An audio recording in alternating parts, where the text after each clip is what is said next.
So I'm just going to give you a brief overview of the program. I know some of you have already attended or watched info sessions about our program options, but since some of these funding options are available for full-time and some are available for both full-time and extended time, I wanted you to know make sure that you understood about the programs. First of all, for the MSW, our employment is looking good, and these are some example of things you can do with an MSW. Social workers are everywhere. Some of the jobs that we do are not even called social work. It's a very versatile degree. You can look at the career outcomes of our graduates at this website at the bottom. Our Career Services Center actually surveys our graduates to see where they are working. And we have a 96% placement rate after graduation. So whether you're interested in working with individuals, communities, policy, in state or nonprofit agencies, we run the gamut. So to apply, these are the steps to apply. The graduate school holds our application, so you have to apply through UGA graduate school application, but then we've put these requirements within the application, and our faculty review the application. You need an unofficial transcript. You have 3 letters of recommendation, your narrative statement, which the instructions for how to do that are on the website, your resume. We do not require the GRE, and there are specific international requirements through the graduate school, so make sure you check those. Our GPA guidelines are 3.2 for advanced standing options and 3.0 for all other programs, but we do take a holistic approach. The faculty really look at every piece of your application and want well-rounded applicants, want people who hold those social work values and want to enact those in the field. The graduate school assesses the application fee. That is not assessed through the School of Social Work. That is at the graduate school level. These are the fees. They will not be due until you hit complete on the application. So if you waited to start your application because you don't want to pay the fee yet, you can go ahead and start your application and you pay the fee at the end. The application deadline is January 10th, but I'm telling students, go ahead and start your application process now because you want to reach out to your references and make sure they have time to upload your letters because they may not be around Christmas break or the holidays. I'm getting a lot of questions about application fee waivers. We have already depleted our application fee waivers for international students for this year. We do have a limited number of application fee waivers for domestic students. And if you want those, you can email me. My email will be on the last slide, but I'll go ahead and put it in the chat. So we have 4 program options. Our full-time program in Athens is daytime classes. It takes 2 years to complete. Our advanced standing program is only available if you hold a Bachelor in Social Work from a CSWE accredited school within the past 5 years. There are not exceptions to that. You have to have an accredited Bachelor of Social Work to apply for advanced standing because our accreditation body knows what classes you've taken as a bachelor's to fulfill those requirements. We have 2 extended time programs, which are part-time classes. It's the same curriculum as the full-time program, but it's spread out over a longer period of time. We have an extended time program in Gwinnett, which is our Metro Atlanta area, which has evening classes and 3 or 4-year options. And we have an online asynchronous MSW program, which takes 3 years to complete as well. But our online program is Georgia-based. You must do your practicum within the state of Georgia. And our online program is run by our, our MSW faculty. It is not, and it has smaller class sizes as well. You will have a practicum internship no matter which track you choose. The practicum is the heart of our social work education, our signature pedagogy. And you will have a generalist year and a specialization year.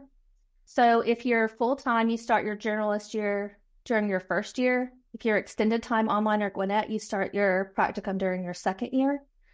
And your specialization year is your second year full-time or your third year of extended time. And your specialization practicum is like matching you with the kinds of things you may want to do when you're finished with your education. The reason this matters is because we do have a funding option that's only available for your specialization year practicum because it's tied to that. The advanced standing students who hold a bachelor in social work only have to do the specialization year practicum. So the tuition rates are set by the Bursar's office. This is on our MSW funding webpage. They have a fee calculator. The different programs do have different costs associated with them. The credit hour for the Athens campus, Gwinnett campus, and online are different rates. So be sure to check on the Bursar's website and contact them if you have any questions about the rates or the fees. And the fee schedule and deadlines are also available on their website. So there are different types of funding available. Then you're going to hear from some of our panelists tonight about the funding. The School of Social Work has some funds that we distribute through our department. Jameelah is going to let us know about the graduate assistantships and the scholarships. And then we have Dr. Dunnigan and Dr. Johnson to let us know about some funded training programs that are tied to specific practicum placements and work requirements. The financial aid department, the Office of Student Financial Aid, is here to let us know about some of their options, but there's also some through the graduate school. So the graduate school is separate. They have some grants and scholarships available just through them. We have a limited number of out-of-state tuition waivers available through the graduate school.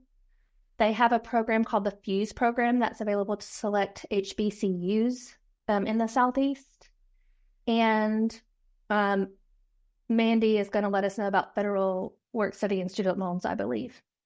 There are outside funding sources from the university, like community, corporate, or private scholarships, government grants. We've had students who've been able to get a scholarship through the Veterans Administration and have internships and work for them, similar to our funded training programs, but they're run through the VA, so we don't have the information on them. Students have brought that to us. But if you're looking at any of the outside funding sources, make sure they're valid. You should never have to pay fees up front. You want to make sure it's a reputable site whenever you're looking at outside sources. Oh, these are the schools that are available through the FUSE program that I mentioned: Albany State, FAMU, Fort Valley State, Morehouse, North Carolina A&T, and Spelman. So if you attend one of those schools, you can receive an application fee waiver and an opportunity for a graduate assistantship through the graduate school, which is separate from our graduate assistantship. If you are a veteran, this is not the VA internship program I was talking about. That's for if you want to work at the VA. We also have an office that certifies for people who are veterans and want to use the veteran funding. They're not part of the federal VA system. They're just there to help connect you and look at those resources. So this is our contact information if you are a veteran. So I'm going to introduce you to our panelists. Thank you, panelists, for being here tonight. I do want to mention that you can apply for more than one funding stream. But if you apply, for example, for an assistantship and a funded training program and you're accepted to both, you have to choose one of them. You can't use both of them at the same time. All of our opportunities require a separate application from the MSW application. I see the question that which are part of the application. The MSW program application to get into our academic program is completely separate from any funding applications that you will complete. So today, Jameelah, I'm going to let you introduce yourself first. We'll go around and introduce ourselves, and then you can tell us about the assistantships and scholarships. Okay. I am Jameelah Jones. I'm the Graduate Student Affairs Coordinator. I support the Associate Dean, Dr. Fusco, and I also support the PhD program. Thank you, Jameelah. Dr. Dunnigan, would you like to introduce yourself? Hello, my name's Allison Dunnigan. I am an associate professor and I'm the Title IV director. So I run the Child Welfare Stipend program for individuals who are interested in working in public child welfare. Thank you, Dr. Johnson. Good evening and welcome, everyone. My name is Zoe Johnson. I am the Director of Curriculum Innovation at the School of Social Work. And in addition to that role, I also coordinate our behavioral health internship program, which really focuses to bring folks in and create a pipeline for folks that are interested in doing public behavioral health work for the state of Georgia. Thank you. And last but not least. Hi, everyone. My name is Mandy Phily. I am the Assistant Director of Outreach, Training, and Communications for the Office of Student Financial Aid. And our office assists graduate students in procuring federal direct loans to help pay for their program. We also assist you with applying for the Behavioral Sciences Service Cancelable Loan, and I'll talk about both of those during my presentation. Thank you. Jameelah, if you can let us know about the assistantships. Okay, so the graduate assistantship application is already is open, and it will close on January the 10th, 2025. So please submit your application before the deadline. Please submit your application before the deadline and to be considered for 2025-2026 academic year. After you have submitted your application, an email will be sent to you to serve as your confirmation. If you do not receive a confirmation, you may email me to get that confirmation. If you receive an assistantship, it will cover for fall 2025 and spring 2026. Graduate assistantship decisions are made based on academic performance and financial need for students with full-time status. Athens campus. So if you receive an assistantship, like I said, it will cover for fall 2025 and spring, but you must register for 12 credit hours. With the assistantship, you will be assigned a faculty supervisor. You will be working 13 hours per week. If you decide to work somewhere else on campus, you cannot go over 20 hours. You will receive a tuition waiver, which will reduce your tuition to $25, and you will receive a monthly stipend. Your monthly payment will begin in August and end in April or May on the last business day of each month. The estimate of annual payment is $14,000.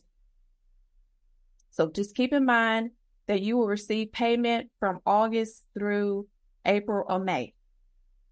So if you are awarded a graduate assistantship based on university and School of Social Work parameters, you are not eligible to receive any other social work funding. So you may apply to multiple sources of funding. However, once decisions are made, you are eligible to accept funding through only one of those sources. And we've already had students ask when they'll hear about the assistantship decisions. Isn't it in March? Between March and April. Between March and April. Okay. And then also I just wanted to point out, because I've had students ask me, I didn't understand that other departments sometimes ask the students to seek out a faculty supervisor. That is not how it works at the School of Social Work. The committee for the assistantships is making the decisions. So it doesn't help you to reach out to individual faculty, because the School of Social Work is going to assign you to the faculty or staff member that you are to be working with. You'll fill out a survey and they'll match you. But it's after you have been awarded the assistantship that process happens. So I just wanted to clarify that, because I know I've had questions about that. Right. Scholarships. So scholarships are for BSW, MSW, and MSW dual degree students are eligible to apply. So when you're applying for the scholarships, be careful to look at each and every scholarship. It may be geared to BSW or MSW students. So at this time, applications are currently closed, but it will reopen September of 2025.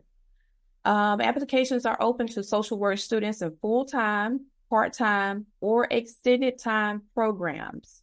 You will need UGA credentials to apply.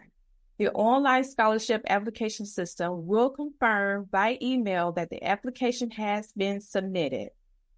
The online application, like I said, it is currently closed, and you can apply September 2025 for the next application cycle. You are welcome to apply to more than one scholarship. Scholarship award notices come out by the end of November. If you are awarded, you will receive your funding in the spring. And so here's a link here for the list of scholarships on our website. And so, am I right in that most of our scholarships, they do not fully fund tuition? They're usually, what, like 500, 1,000, maybe 2,000 to help supplement? It ranges between 500 to maybe 5,000. Okay, so I just like students to know that this isn't, the assistantship fully covers your tuition. The scholarships do not. The assistantship must be applied for at the same time that you're doing your MSW application. But the scholarships, you cannot apply for them until after you've become a student here. Yes, it must be students who are currently enrolled. Mm-hmm. All right, thank you so much. Dr. Dunnigan, if you're ready to present about the Title IV program. Sure. So here's some information about the Title IV Child Welfare Stipend Program. I linked where you can find out about it on our website. We're kind of buried within the School of Social Work's website, so I put a direct link. Also, I put the link to the application. If you are a current employee of DFACS, then your application deadline is January 3rd of 2025. If you are not a current employee of DFACS or the Division of Family and Children Services here in Georgia, then your application deadline is April 25th. So we do have a different application deadline to the Title IV program, depending upon whether or not you are currently employed by DFACS, and that has to do with some of the paperwork and things that are required for employees from DFACS who are going to go back and be funded through this program. If you have questions about the Title IV program, you can reach out to us directly, and the email is there.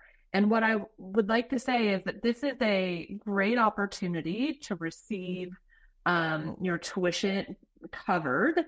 With this program, when you apply, if you get accepted to the Title IV program, your tuition is covered, and we give a modest stipend. It's for full-time students, it's $750 a semester, and for part-time students, it's $500 a semester. So your tuition would be fully covered, and you would get that stipend to help with whatever educational fees you might have, or mileage to go to practicum, or any of the, however you would choose to use it.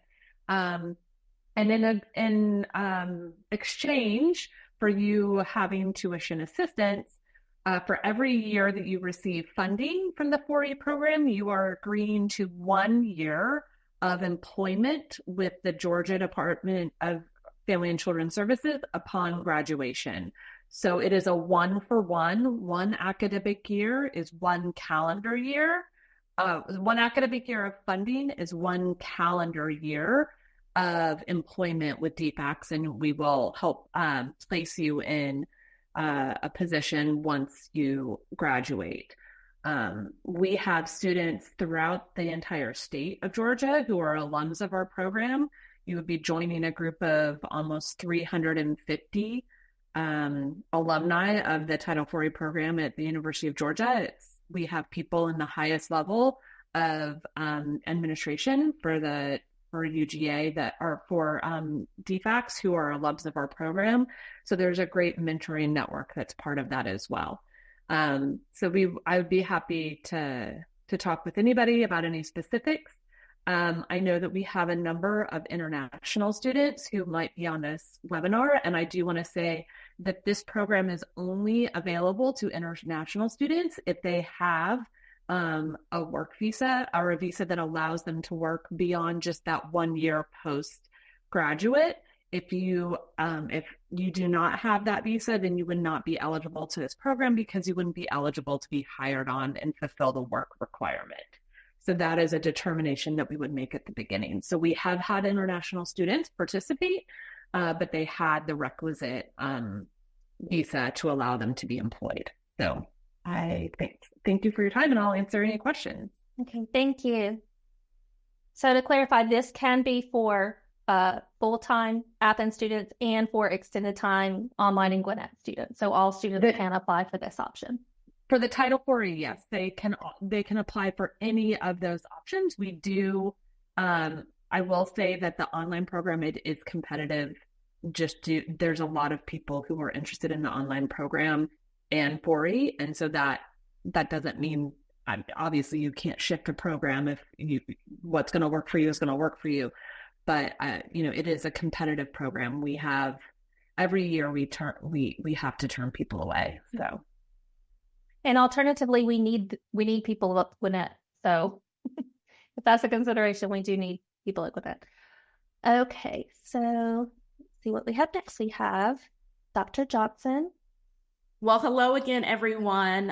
Again, I'm Dr. Zoe Johnson, and I'm delighted to have the opportunity to share with you all about the Investing in the Future of Public Behavioral Health in Georgia funded training program. This program is sponsored by the Georgia Department of Behavioral Health and Developmental Disabilities. So as I share this information, you'll hear me use the acronym DBHDD. That is what I'm referring to in that acronym, the Department of Behavioral Health and Developmental Disabilities. This is our state entity that provides behavioral health services throughout the state of Georgia, both in outpatient and inpatient settings. And so the purpose of this particular funded training program is to prepare MSW students for careers in public behavioral health with a specific focus and emphasis on the state of Georgia.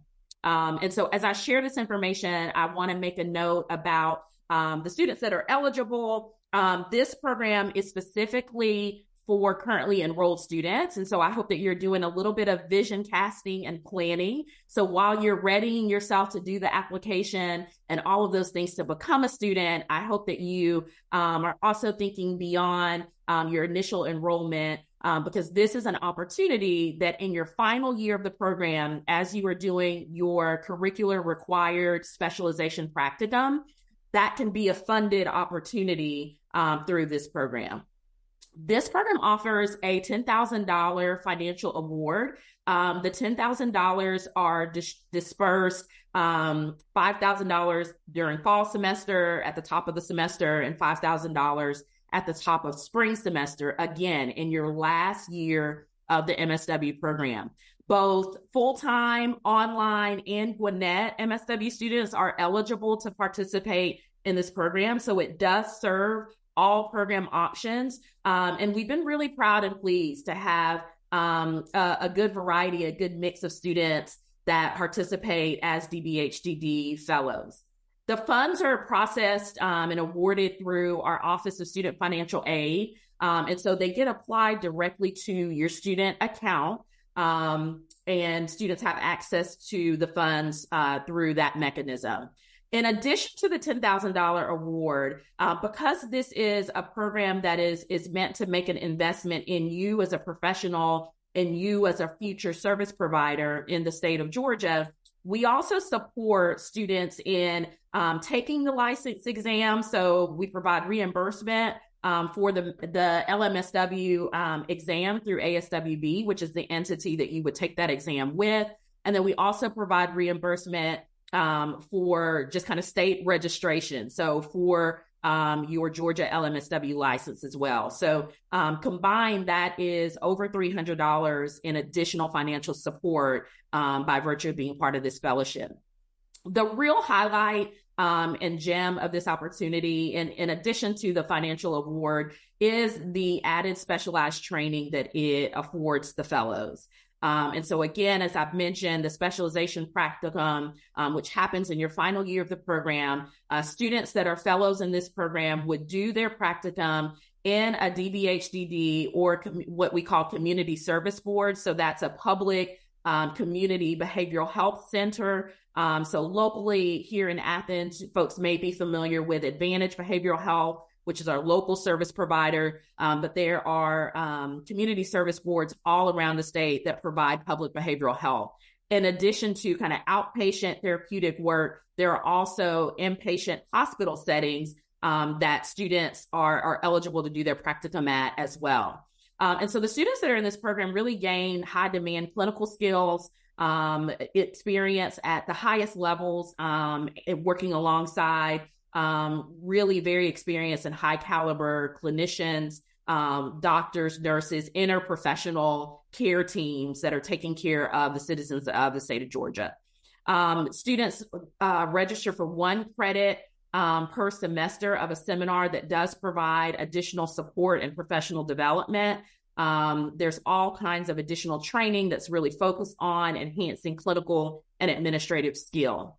Upon graduation, there is job search support for the fellows that are in this program, along with networking with state health leaders and peers. It really is geared to building skills for community-focused behavioral health work in a way that makes that investment over time. And so that's one of the things that I'm really proud of about this program in terms of its ability to really mentor future clinicians. So just a quick summary of the program requirements. It does require that you are doing your specialization practicum, again, at a DBHDD or community service board. So that would be a state hospital or an outpatient community behavioral health setting that is one of the public providers of behavioral health in our state. Students are required, again, that 1 credit per semester. So 1 credit in the fall of their final year and 1 credit in the spring. The employment requirement on post-graduation is for 12 months. So my colleague, Dr. Dunnigan, talked about that 1-to-1. This really mirrors that as well. So you get kind of 1 year of a financial award, and students are expected to do similarly 1 year post-graduation employment at a Georgia agency. Students are also expected to get their LMSW. So go ahead and get licensed in the state of Georgia upon graduation. So there's support for that process, but it is a requirement of the program. And so all of those things come together to really yield some wonderful training, some very focused training and specific training. The students that are fellows in this program have opportunity to work with, for, and on behalf of the citizens of the state of Georgia and providing high quality care to kind of ranges of age, from young people and children all the way up to senior adults. They see basically everything under the sun in terms of behavioral health and clinical concerns, from, what might be the least distressing of concerns, but also very severe and persistent mental health challenges and concerns. So it really is a really strong foundation and exceptional training. So I encourage you, if you are interested in clinical work, that you keep this on your radar. Again, this is an opportunity that is available for currently enrolled students. And so as you are celebrating New Year in what will be your final year of the program, that January, we want you to be on the lookout for this application. So we plan well in advance. So students apply in January and start in practicum that following August. And so I just want to plant the seed with all of you. I'm delighted that you're interested in pursuing your MSW. And I hope that you will consider this funded training fellowship. Thank you so much for your time and attention. I'm happy to take questions. Someone did ask to explain what behavioral health is. Is it working with, how is that different from mental health? And does it also include working with autism therapies or ADA? Was the question. Yeah, because in the state of Georgia, as I mentioned, the DBHDD term references both behavioral health and developmental disabilities. It's a pretty wide arc and umbrella. And so when I use the term behavioral health, many folks will use mental health, clinical work interchangeably and synonymously with behavioral health. We're addressing the concerns of distress in someone's life. So that could be anxiety, depression. That could be severe and persistent mental illness like schizophrenia or other things like that. And so it's that full spectrum of things. If you've taken a class in abnormal psychology or anything like that. It's anything that would fall in the DSM, which is the Diagnostic Statistical Manual. And so when folks are interested in doing therapy work or therapeutic work, that does fall under that umbrella. And so the services are very wide ranging. And because we serve the entire state and in each community has different regions or a county service provider, how those services unfold looks a lot of different ways. And the population that you might be working specifically or directly with can be greatly varied. So we love to hear from students. What is your interest? What is it that you want to do on the other side of the degree? And just as you would be matched in your normal kind of practicum placement experience, you're similarly matched with an agency and doing either working with the type of population or the type of challenges or concerns that you are interested in. So it is a matchable process. That's a great question. Thank you for whoever put that forward. Thank you so much. So we're going to have Mandy try to share her screen. Can everyone see the slides? Yes. Perfect. Wonderful. So hi, everyone. My name is Mandy Phily, and I will talk to you about how the Office of Student Financial Aid assists graduate students in funding their education. So we are going to help you with your federal direct student loans. There are two types of federal direct student loans, the federal direct unsubsidized loan and the federal grad plus loan. Of these two, the unsubsidized loan is the better of the two, and I'm going to repeat that because I want to make sure that's the one students use if they use a federal direct unsubsidized loan, but I'll talk more in depth about these loans on the next slides. To apply for federal direct student loans, a student has to complete the free application for federal student aid, also known as the FAFSA. Which FAFSA should you complete? There are two FAFSA applications potentially out there as of December. So currently you can complete the 24-25 FAFSA. That is going to screen students for funds for this current fall semester we're in right now, the upcoming spring semester, and then summer of 2025. If you're starting school as of fall of 2025, then you'll want to complete the 25-26 FAFSA. And that FAFSA is scheduled to become available as of December 1st. To qualify for federal student aid, a student must be a U.S. citizen or an eligible non-citizen. So if you're an international student, you can't receive either of these two loans. That being said, if you're an international student and you need to borrow to help fund your education, there are private lenders out there that will loan funds to international students, and we can assist you with that private student loan process. You also have to be enrolled in an eligible degree program. The Masters of Social Work programs are eligible degree programs. You have to be enrolled at least half-time to receive a federal direct student loan, and I'll talk what that means later on. And you also have to progress towards your degree. So you have to earn at least 67% of the hours you attempt and maintain a 3.0 cumulative GPA. So the main loan the FAFSA is going to screen students for is the federal direct unsubsidized loan. This loan does accrue interest while you're in school, and either you can pay the interest or let the interest add to the principal and begin payment 6 months after you graduate or become enrolled less than half time. And currently the interest rate for those loans is around 8%. And how much you can borrow in this loan is $20,500 for the year, and you can either split that up half fall, half spring, or have some in the fall, spring, and summer. There is also the Grad Plus loan. Unlike the unsubsidized loan, this loan does require a credit check. If you're admitted to UGA and you complete the FAFSA, we will offer you the Grad Plus loan in our student portal. And if you accept that loan in our student portal, that will then prompt us to push your information to federal student aid for them to run their credit check. And then they'll let you know whether or not you're approved or denied for that loan. And it does have a higher interest rate than the unsubsidized loan, so it's a point higher at 9.08% fixed. We do have some students say, well, if I need the Grad Plus loan and I'm turned down during that credit check, do I have any options?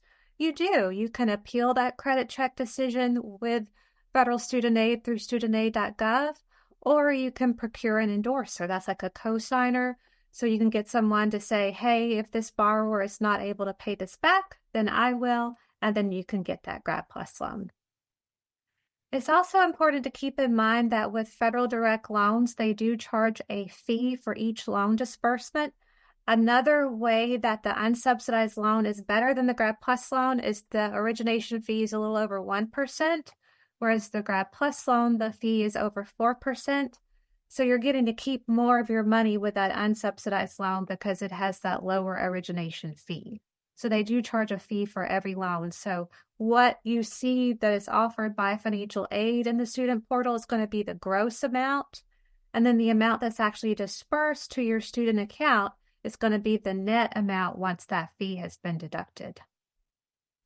How are loan amounts determined? So this is an example cost of attendance. Your cost of attendance may be different depending upon which program you're in and what campus you're on and whether or not you're online or in person or at Gwinnett.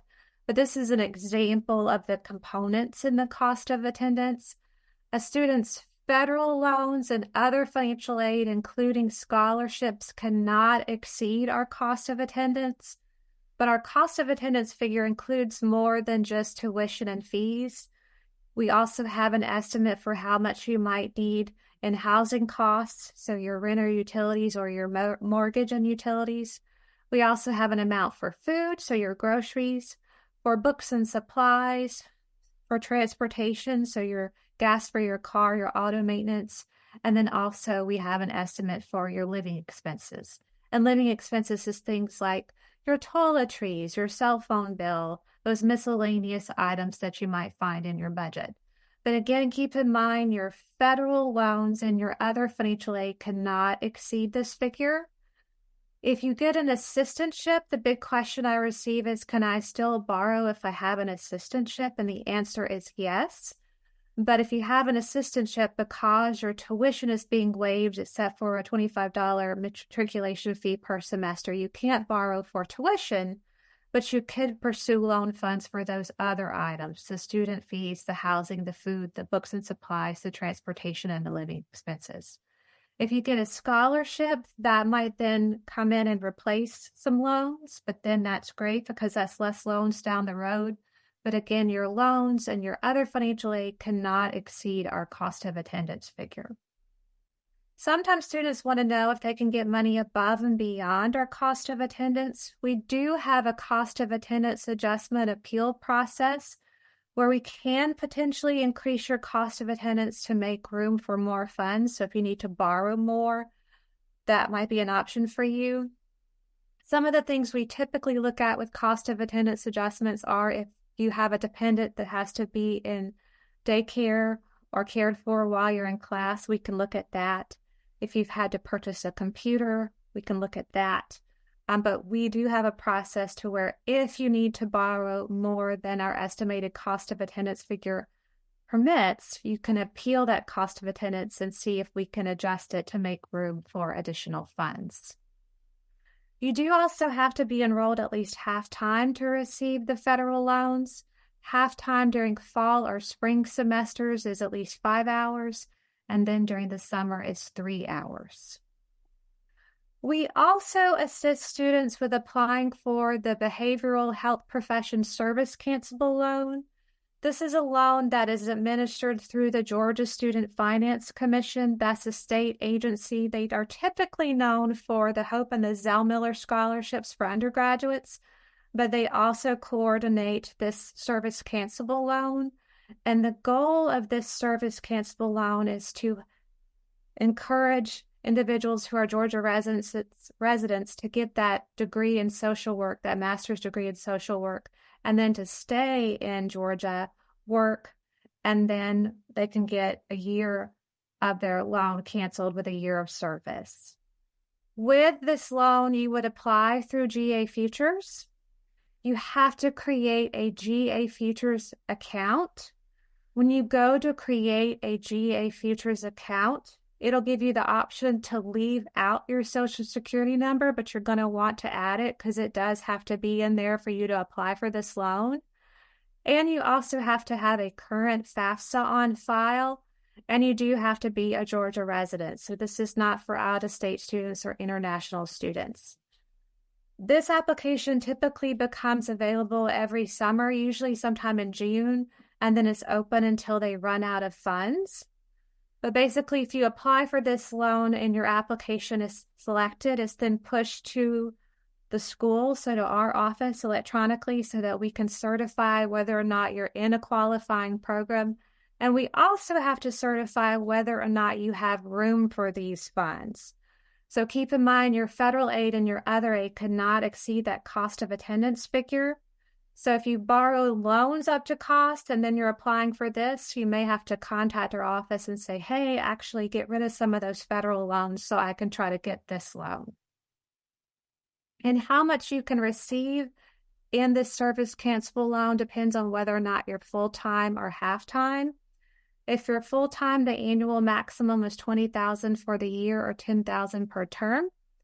And then if you're half-time, it's $10,000 for the year or $5,000 per term. And again, in order to request service cancellation of 1 year of a loan, you have to, within 6 years of graduation, you have to basically work for 12 consecutive months in an approved behavioral health profession. What I recommend you do to find out what that means is if you go to the GA Futures site.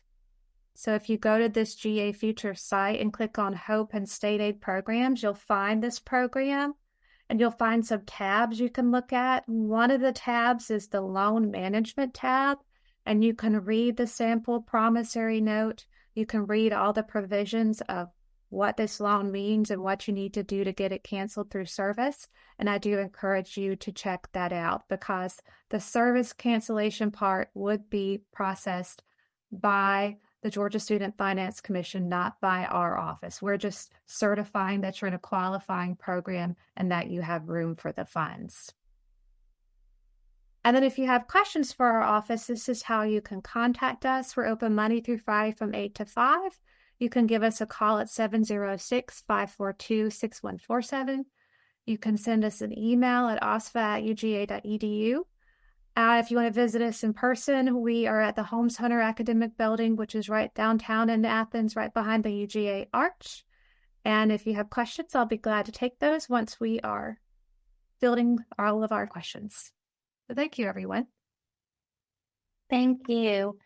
And for the service cancelable loan, it does say that you have to be licensed. This is a brand new program in Georgia. I think this coming year will be the first people who actually try to enact it. So we don't know whether they're taking the LMSW, which you can get immediately, or whether they're waiting to take the LCSW, which you have to wait until you have about 3 years post-grad and then take that other test to be an LCSW.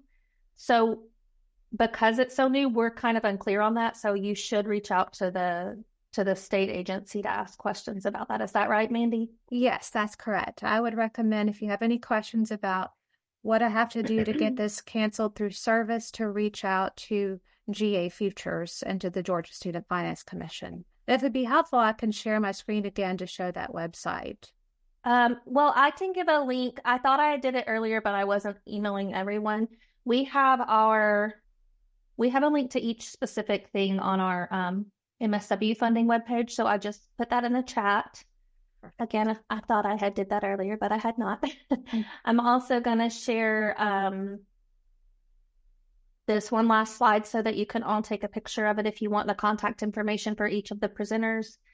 And then also for the Bursar's office, you can answer tuition questions.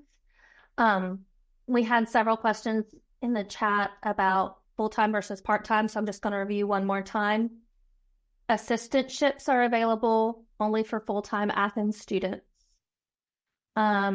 Scholarships are available to the MSW specific scholarships. It will list whether you can apply for the MSW or not.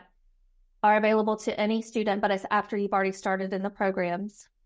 The Title IV-E is available for all 3 campus locations. So Athens, Gwinnett, or online can apply for Title IV-E. The DBHDD Behavioral Health is available to all programs as well, but it's only for your specialization year. And the the loans have stipulations based on your residency status, but they like you cannot apply for federal loans if you're not a domestic student, but they are also available for all of our programs. So we will take questions now. I hope everyone if you haven't taken a picture of this, go ahead and take a picture of it. I'm going to stop sharing so that we can answer questions. So we have questions about the assistantship, whether you apply simultaneously. Yes, you apply. It's also due on January 10th. That's why we made our application deadline January 10th, to avoid confusion. You will apply for the assistantship at the same time that you're applying for the program. They asked if the GA only covers 1 year. It covers 1 year, but then you can apply again for the second year. That's right. It asks for the funding option. Are there provision for applicants' dependents? It's just a set monthly stipend if you receive a GA. It's not more or less if you have dependents. It's just a set stipend every month. Was there a provision for an application fee waiver for international students? We have depleted our application fee waivers for international students for this year, so we do not have any currently. We have them for domestic students only available. So if you are a United States resident and you need an application fee waiver, you can email me. But unfortunately, international students are very good about reaching out for these, so we've already given them all away. So there's a question about licensure. The way licensure works, and Dr. Johnson and Dunnigan can probably help answer this, but as soon as you graduate, you're eligible to take the MSW. That's the Licensed Master of Social Work, to show that you're a practicing social worker. Then you can start working or seeking supervision under a licensed practitioner. You start building up your hours of supervision. And then after it's a certain chunk of hours you have to get. It usually takes about 3 years to get those hours. And then you take the LCSW exam, the Licensed Clinical Social Worker exam. And that is what makes you a full-fledged social work therapist. So you can perform mental health services, you can have private practice, bill insurance. That is what LCSW is. So if you have more questions about that, you can email and I'll put you in contact with a professor who knows more than me about it. But there are information sessions for our student lunch and learns where they will explain the ins and outs of how to apply for licensure, what it all means. And then we also have discounted study sessions available for our students. We have very high pass rates on our licensure exams. Your coursework and your internships prepare you to pass those exams. And we do have a high pass rate on those. Can assistants work outside campus? Mandy, do you know about the federal work study for international students? I know that international students are eligible for a certain amount of federal work study, but it's on campus, right? So federal work study is just for U.S. citizens or permanent residents, so it would not be for international students. You have to fill out the FAFSA to qualify for federal work study. Okay. We typically do not automatically award federal work study to graduate students because a lot of times they might be working elsewhere, or they might be working full-time, or they might prefer to work in the private sector. But if someone's interested in work study as a graduate student, including MSW students, they can contact our office. And if they have a FAFSA on file, we can screen them for work study. But typically the work study maximum they can earn for the academic year is $4,000. So sometimes that's also why graduate students don't want to pursue work study, because they say, oh, I can earn more money if I work elsewhere. But there is some other kind of part-time employment that some international students do, and I don't know what it's called. But I can put a link in the chat to, let's see.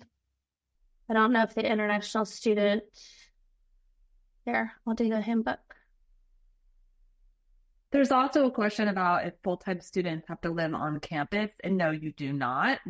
There is a limited amount of graduate student housing that is available, but it is very limited. And there's correct. So the graduate student housing is very limited. So reach out to the graduate school if you want to attempt to have graduate school housing. A lot of our students live off campus. We're a college town, so there's a lot of student housing opportunities off campus as well. There was also a question about a summary of the 4E child welfare. So Title 4E is a federal funding mechanism. It's part of the Social Security Act. And basically, this is money that is provided by the federal government to DFACS, or the public child welfare agency in each state. And that is money that we then can use to provide tuition assistance. So if the student gets applies, interviews, and is accepted to Title 4E, you will take 2 of your electives will be child welfare related, and your internship or your practicum will be with public child welfare, and that will be through the duration of while you're being funded. And then upon graduation, you apply and are hired on by DFACS. So all students who get accepted into the Title 4E program are also subject to background checks to demonstrate that they would be able to be hired by DFACS. We used to not do those background checks until they were graduating, and sometimes we found out that people were not able to be hired. And so we now do those background checks and fingerprint checks at the very beginning, so that no money, you don't have to owe us any money if you're not able to be hired back.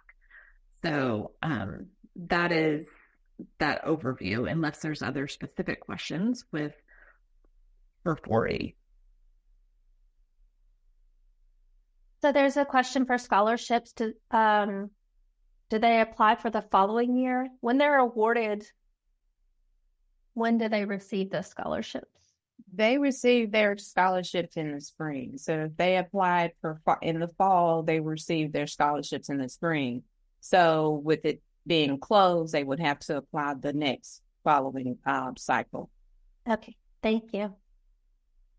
So we have people asking if you're able to work full-time and attend our programs. For the full-time program, I would just outright say no.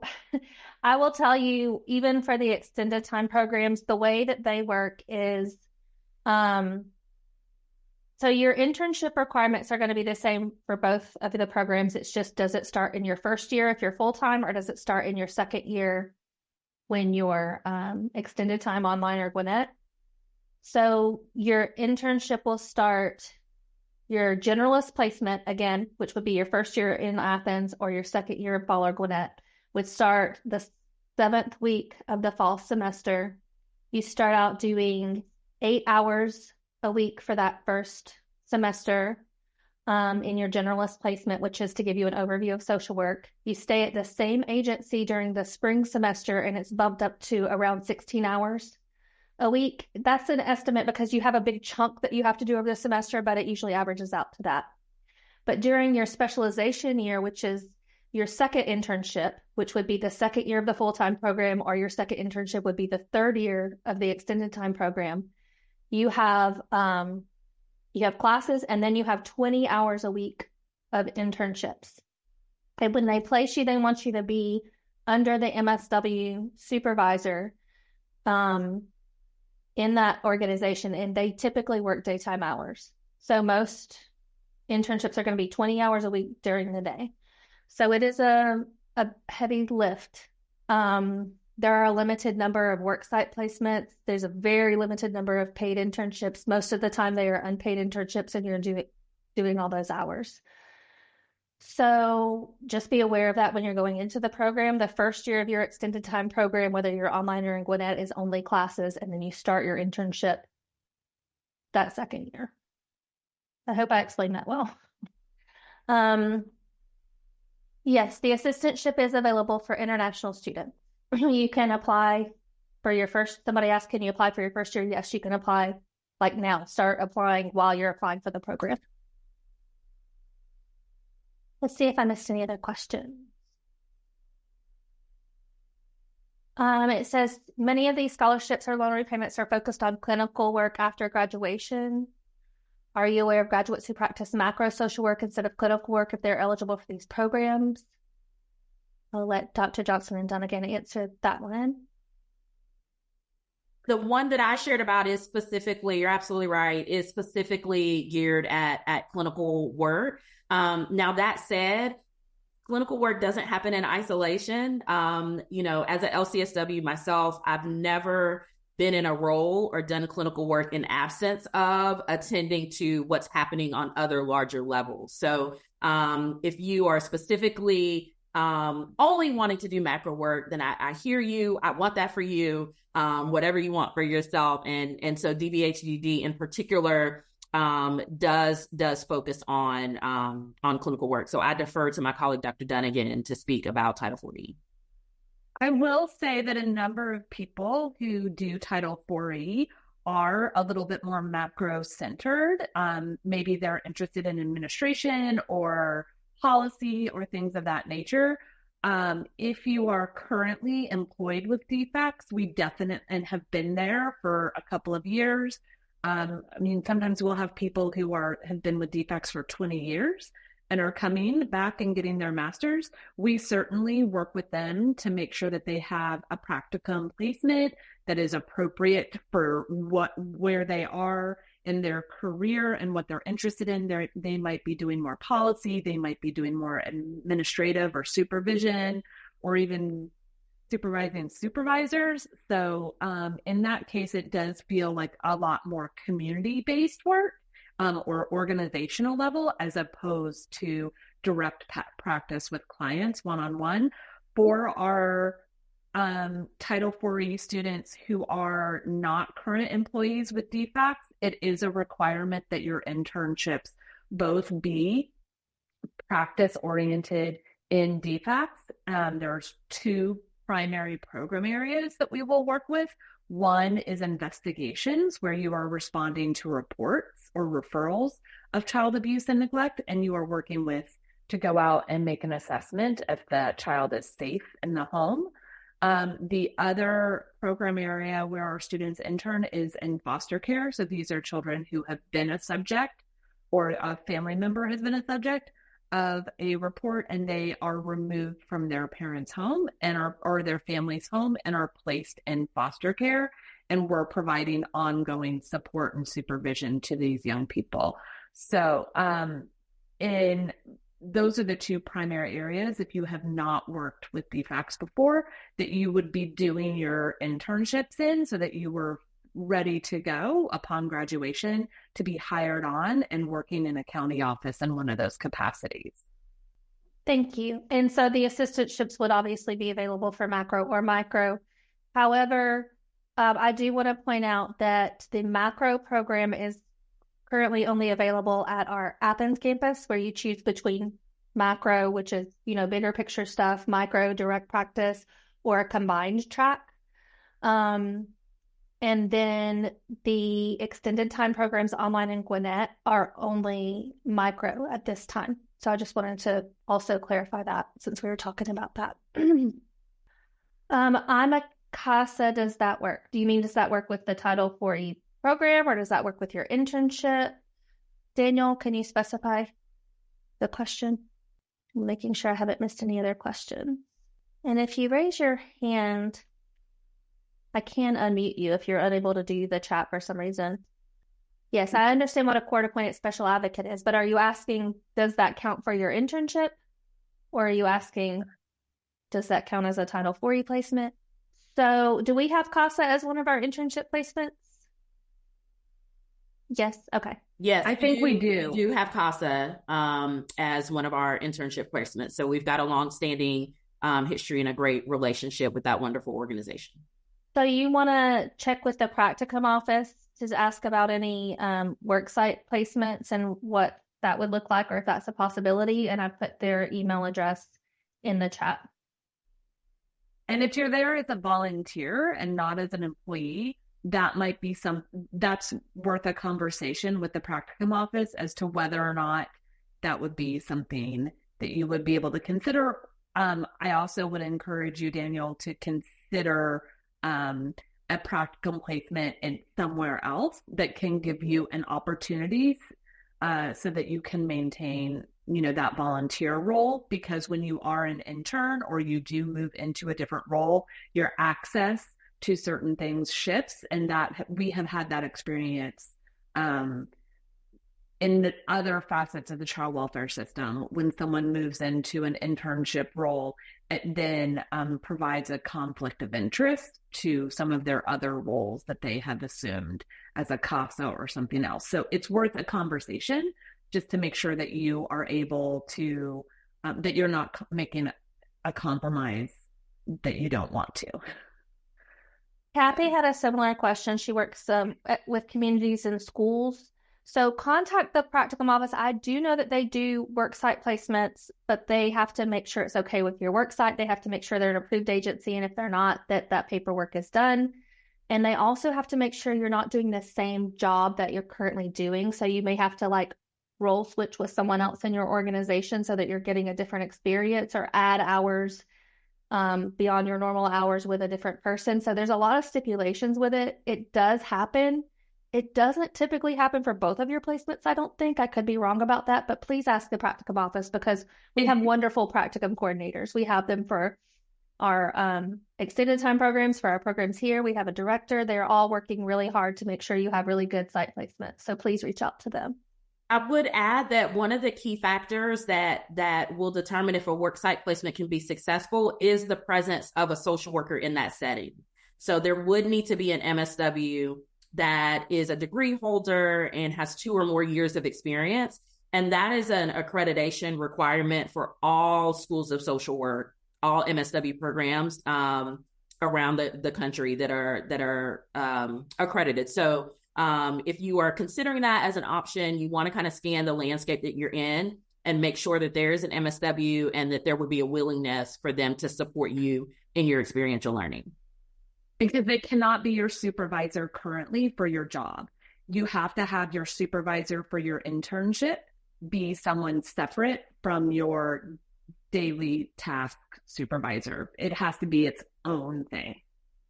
And that's the biggest hurdle to make, honestly. And Kathy, for you specifically, I wonder about if there's a school social worker at your placement, if you could maybe do one of your years. If you're in a school with a school social worker, that might be another placement opportunity for you if you're already in the school working. That's just an idea. I don't know. Mm-hmm.